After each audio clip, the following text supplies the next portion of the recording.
Bonjour les amis, une petite révision de ce qui s'est passé aujourd'hui à l'Assemblée nationale. Alors on a vu notre Premier ministre,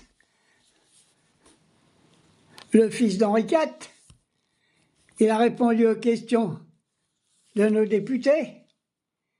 Je pense que c'est un beau parleur. Il est en train d'endormir tout le monde, sauf la France insoumise, bien sûr. C'est des gens qu'on n'endort pas. Hein. Dès la naissance, ils sont bien éveillés au service du peuple. Alors, je reviendrai quand même sur les questions qui ont été posées au niveau du budget, au niveau des retraites. Bayrou, il n'a rien répondu. Dans le vague, comme toujours. Je dis que là, ils auraient mis, je sais pas qui, une chèvre à la place du Premier ministre, ça aurait fait la même chose. J'ai entendu les gars du LR, celles du Front National. Zéro, rien pour le pouvoir d'achat. Alors, c'est revenu sur Mayotte. Alors, il reproche à Henri IV de ne pas avoir assisté à la cellule de crise. Bon, il a assisté en conférence, mais enfin, comme il ne sert pas à grand-chose, hein, qu'il soit en physique à la cellule de crise, ou à Bordeaux, à son conseil municipal en visioconférence, c'est la même chose. C'est un guignol, pas de problème. Hein. Moi, j'attends qu'on mette un Premier ministre, hein, comme Martine Panot,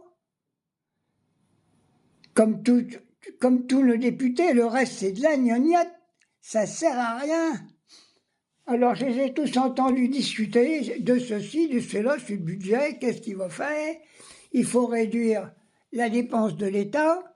Alors, je suis entièrement d'accord. Qu'on supprime déjà la cuisine de l'archer, qui bouffe comme un porc, qu'on supprime les voyages qui servent à rien de Macron, qu'on supprime pas mal de primes qu'on donne à nos ministres qui sont retraités, hein, tel que, comment qu'on l'appelle, l'autre qui était ministre du temps de Mitterrand, là. Elle voulait me foutre en tôle du temps de chez Fénuy, qu'on y avait été du côté de Châtellerault, je ne sais même plus comment qu'on l'appelait celle-là. Elle a 70 ans, elle touche encore 13 000 € par mois, elle a son chauffeur et ses gardes du corps. Elle a presque 90 ans, qu'est-ce qu'elle craint? Ils vont pas la zigouiller, ils peuvent même pas faire un pot-au-feu avec, elle est trop dure. Il faut qu'ils arrêtent leur connerie, qu'on supprime déjà tout ça. D'abord, quand ils sont plus ministres et plus députés, ils reviennent dans la société à la hauteur des travailleurs ordinaires. Je dis pas au SMIC, mais au salaire d'un cadre moyen, ça suffit. Là, du pognon, là, il y a des centaines de millions à récupérer. Hein. Et Hollande, il a son truc d'ancien président, son truc de député, il est je sais pas quoi là-bas en Corrèze. Il paraît que c'est lui qui gonflait les pneus à la mère Chirac avec sa vieille voiture pourrie. C'est pas possible. Bon, alors moi, je vais revenir sur les choses plus sérieuses. Sur nos compatriotes à Mayotte. Il y en a qui ont dit des choses intéressantes, c'est-à-dire qu'il y avait du pognon pour la cathédrale.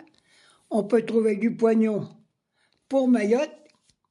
On peut trouver du pognon dans les poches de Bernard Arnault et tous ces capitalistes. Ils ont donné du pognon pour faire une cathédrale, réparer les gargouilles, qui ne ressemblent à rien du tout.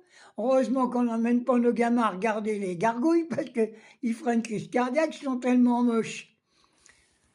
Alors moi je dis, il faut débloquer des fonds européens, comme je l'ai déjà dit, une solidarité internationale. Internationale, c'est-à-dire tous les richards du monde entier doivent donner pour les sinistrés de Mayotte. Alors, j'ai entendu un truc, je ne sais pas si c'est vrai que c'est une fake news, mais il paraît que c'est tellement des dégâts très importants, ils ne savent pas compter les morts, ils parlent de raser au bulldozer et les laisser là-dessous. J'espère que c'est pas vrai, parce que c'est un sacré scandale. Hein. Alors, il y a nos gamins là-bas à Mayotte, il y en a déjà, il paraît, 20% qui ne vont pas à l'école, parce qu'ils ne peuvent pas y aller. Alors, il faut reconstruire les écoles. Alors, on nous dit qu'il y a du pillage. Bah, s'il y en a qui pillent pour pouvoir bouffer, pour moi, c'est pas du pillage, hein. Non, non, non. Ça s'appelle une nécessité pour pouvoir se nourrir. Bon, évidemment, s'ils piquent des téléphones portables, des télévisions, tout ça, bon, d'accord. Mais si c'est pour bouffer, ils ont raison, ils vont pas crever de faim. Ça fait des années que là-bas, l'eau, elle ne marche pas. Et les canalisations, ils sont pourries. Alors, il faut refaire l'électricité, l'eau et des constructions en dur. Il faut mettre là-bas un préfet, un véritable préfet au service de la population. Alors on dit, il y a des gamins qui n'ont pas d'identité, ils n'ont rien, mais c'est des gamins. On les prend, on les met dans les écoles, on les éduque, même s'ils sont des comores. Moi je dis, si on les éduque, qu'ils retournent dans leur pays, ils en auront besoin des intellectuels là-bas pour changer leur situation. L'école, ça devrait être international. Tout le monde a le droit à l'éducation. Les pauvres aussi, pour qu'ils puissent au moins plus tard servir leur peuple.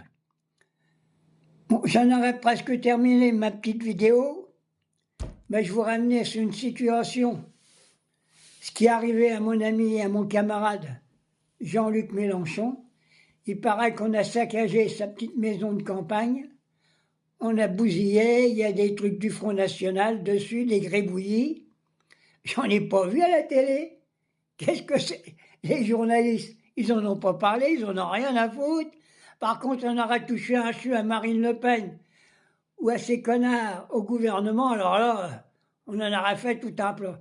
Alors c'est mon soutien total à Jean-Luc. On m'a promis qu'un jour je le rencontrerai, j'espère. Bon, j'ai 86 ans, je vais peut-être casser ma pipe avant.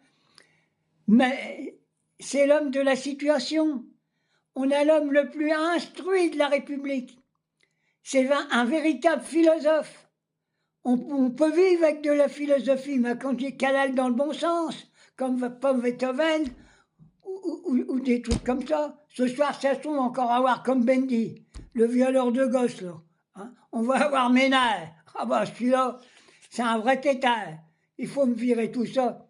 Il faut prendre en règne la télévision, les journaux, à point c'est tout. Allez mes amis, je vous embrasse. J'ai fait ma petite vidéo pousse-toi. Je vais essayer. C'est pas possible. Alors Jean-Luc, tiens le coup. Panot, tiens le coup. Bompard, tiens le coup. Toutes les femmes, et puis les Verts, là. Je voudrais qu'ils se collent un peu plus à France Insoumise. Et puis alors Ruffin, j'ai vu un truc qu'il avait fait, mais je crois qu'il a été pollué par Bernard Arnault, c'est pas possible. Il est fêlé, hein. Allez, je vous embrasse mes amis, et vive la révolution au service de la classe ouvrière.